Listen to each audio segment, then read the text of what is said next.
प्यारे साथियों, आज की क्लास में हम लोग आयत के बारे में पढ़ने वाले हैं। तो चलिए हम लोग देखते हैं आयत क्या होता है। आप लोग आयत के बारे में कुछ ना कुछ तो जानते ही होंगे, लेकिन आयत के बारे में संपूर्ण नॉलेज जितना आपको होना चाहिए आपके एग्जाम में जहां से क्वेश्चन पूछे जाते हैं, उन सारी प्रॉपर्टीज को हम लोग डिस्कस करेंगे। तो आप लोग ध्यान से देखिए, आयत क्या होता है। हमारी एक 4 भुजाओं वाली आकृति होती है, बंद आकृति होती है, जिसकी सम्मुख भुजाएं क्या होती हैं, एक बराबर होती हैं, तथा जो शीर्ष कोण होता है क्या होता है, 90 डिग्री का होता है। ठीक है, ए हमारा क्या हो गया, एक आयत है। इसको हमने नाम दिया ए बी सी डी। ठीक है, अब आप लोग ध्यान से देखिए, ए बी के सम्मुख भुजा कौन सी है, सी डी है। तो जो भुजा ए बी है वो बराबर होती है सी डी के, भुजा बी सी बराबर होती है ए डी की। चलिए हम लोग एक एक प्रॉपर्टीज की लिखते भी चलते हैं और आपको बताते भी चलते हैं, ताकि आप लोगों का नोट्स भी तैयार हो सके और आप लोग अच्छे से पढ़ भी सके। तो लिखिए, आयत, यहां पर ये जो ए बी सी डी क्या है, एक आयत है। तो लिखिए A B C D, A B C D एक आयत है जिसके गुण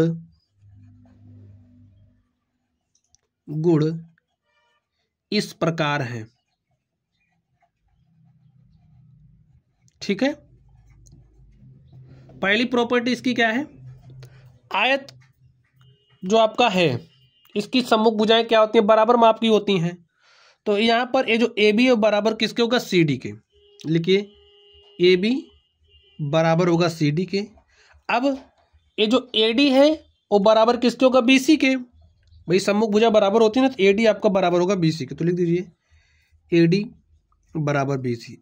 और क्या होता है, ये जो आपकी ए बी है वो समांतर होती है सी डी के। तो तथा लिखिए, तथा ये जो आपकी ए बी है वो समांतर होती है सी डी के। इसी तरीके से यहाँ पर ये जो आपका ए डी है ये समांतर होता है बी सी के।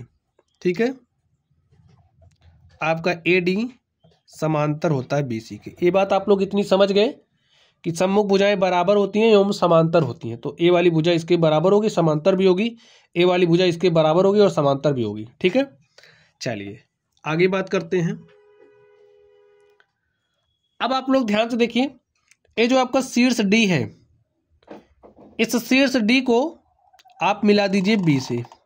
आपने शीर्ष डी को बी से मिलाया तो ये आपका बी डी क्या है, विकर्ण है। इसी तरीके से जब आप शीर्ष ए को सी से मिलाओगे तो जो आपका ए सी है वो भी क्या है, विकर्ण है। तो लिखिए, और आपको पता है जो आयत के विकर्ण है क्या होते हैं, बराबर होते हैं। लिख दीजिए, आयत के विकर्ण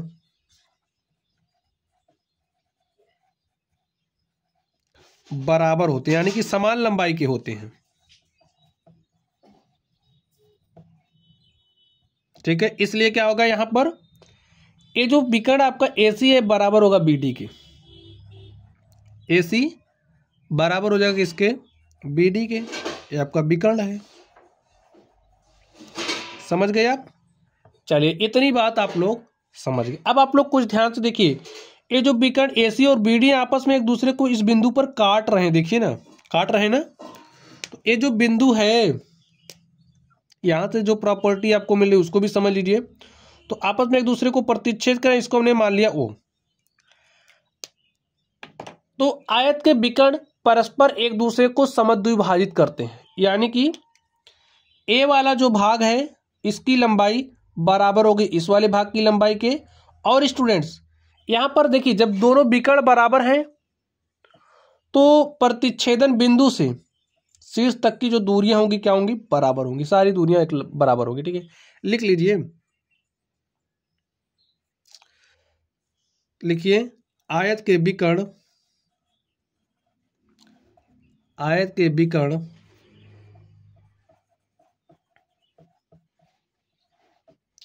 आपस में एक दूसरे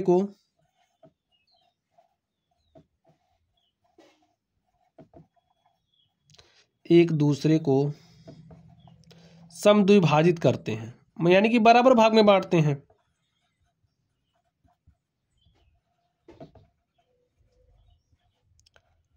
समद्विभाजित करते हैं। स्टूडेंट्स यहां से आपको क्या मिलेगा, ये जो AC है BD को 2 बराबर भाग में बांट देगा। एक भाग आपका OD होगा, दूसरा भाग OB होगा।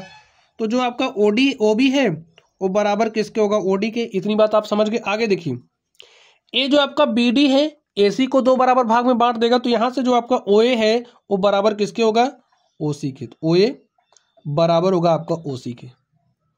और आप लोग एक बात जानते हैं क्या, यहां से जो आपका एसी है, ध्यान से देखिए, जो आपका एसी है, एसी वो बराबर किसके है, ओए प्लस ओसी के, ओए प्लस ओसी के। और ये जो आपका बीडी है, बीडी वो किसके बराबर है, ओबी प्लस ओडी के। ठीक है, ओबी प्लस ओडी के। इतनी बात आप समझ गए। चलिए थोड़ी सी बात आप और यहां से समझिए। देखिए, ये जो आपका एसी है, एसी किसके बराबर होगा, यहां से ओसी के स्थान पर आप ओए रख सकते हैं, तो आपको क्या मिल जाएगा, ट्वाइस टाइम्स ऑफ ओए। ठीक, अब और यहां से आप ध्यान से देखिए, जो आपका बीडी है is equal to O B plus O D है, ओबी प्लस ओडी। तो ओबी के स्थान पर आप ओडी रख सकते हैं, तो या फिर ओडी के स्थान पर ओबी भी आप रख सकते हैं। एक बात समझाने की हो रही कि सारी प्रॉपर्टी आपको पता हो, इसलिए मैं बता रहा हूं। ठीक है, तो ट्वाइस टाइम्स ऑफ ओडी, तो जो आपका बीडी होता है ट्वाइस टाइम्स ऑफ ओडी होता है, या फिर आप कह सकते हो ओबी होगा, जो भी मान रखोगे। तो इसी तरीके से यहां पर आप लोग बात समझ गए। चलिए अब हम लोग नेक्स्ट चर्चा करते हैं। तो स्टूडेंट्स अब आप लोग ध्यान से देखिए, अब यहां पर आप लोग देखिए हमने क्या बात करी थी, जो हमारे विकर्ण है वो बराबर होते हैं, एसी आपका बराबर है बीडी के। तो यहां से अगर हम लोग इसका इस्तेमाल करें, ठीक है, मैं क्या दिखाने की कोशिश कर रहा हूं अभी आप समझ जाओगे।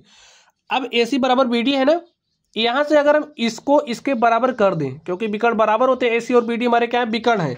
तो यहां से आपको क्या मिलेगा, ट्वाइस टाइम्स ऑफ ओए बराबर होगा ट्वाइस टाइम्स ऑफ ओडी के। दो आपका दो से कट जाएगा और आपको क्या मिलेगा, जो आपका ओए है बराबर हो गया ओडी के। यानी कि आप चित्र में देखिए, ओए बराबर ओडी, तो ये जो आपका ओए है वो किसके बराबर हो रहा है, ओडी के, यानी कि इसके।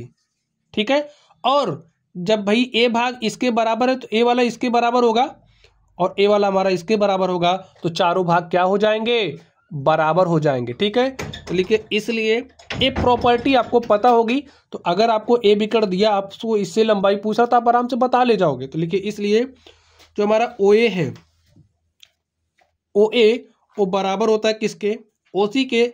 और अभी हमने प्रूव कर दिया, जो हमारा ओए बराबर ओडी है, देखिए ओए बराबर ओडी है, तो ए इसके बराबर है।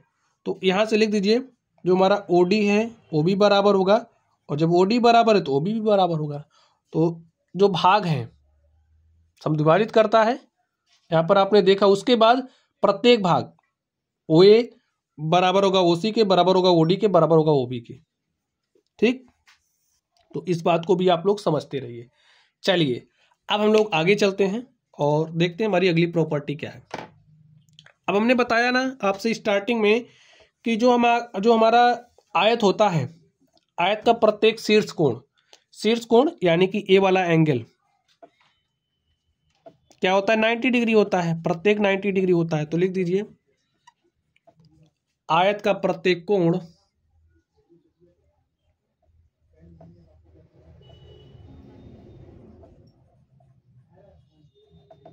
प्रत्येक शीर्ष का कोण 90 डिग्री होता है। ठीक है, इसलिए जो आपका एंगल ए है वो बराबर होगा एंगल डी के, बराबर होगा एंगल सी के, बराबर होगा एंगल बी के, और बराबर ये सब किसके होंगे, 90 डिग्री के। समझ गए। चलिए अब ये जो आयत है, आयत का ये जो विकर्ण है, इसकी लंबाई को आप कैसे निकालोगे। देखिए, आयत का विकर्ण की लंबाई आप निकालना सीख लीजिए यहीं से। ध्यान से देखिए, आप लोगों को पाइथागोरस प्रमेय के बारे में नॉलेज तो होगी। तो यहाँ पर 90 डिग्री का कोण बन रहा है, ध्यान से देखिए 90 डिग्री का कोण है, और ये जो आपका एसी है, एक काम क्या करेगा, कर्ण का एक कर्ण होगा, 90 डिग्री के सामने एक भुजा कर्ण होती है। तो पाइथागोरस प्रमेय से जो आपका एसी स्क्वायर है वो बराबर किसके होगा, A D square plus C D square के। तो लिखिए, A D square plus C D square के। और अगर आप ये जो बीडी है, बीडी निकालना चाह रहे हो, तो बीडी का स्क्वायर ये जो आपका कर्ण बी, एक विकर्ण है, बी डी स्क्वायर निकालना चाह रहे हो, कैसे निकालोगे? B C square plus D C square, B C square plus D C square. और आपको पता ही है कि ए जो है विकर्ण बराबर होगा इसके, तो यहां से आप ऐसा लिख सकते हो, जो आपका ए सी स्क्वायर है वो बराबर है किसके? ए डी स्क्वायर प्लस, भाई इससे आपको ये विकर्ण की लंबाई ही तो मिल रही है, तो A C square A D square plus C D square बराबर हमारा किसके होगा? बी डी स्क्वायर के, और बराबर होगा किसके? B C square plus D C square के। तो स्टूडेंट्स, इस तरीके से हमने आपको आयत के बारे में सिखा दिया है।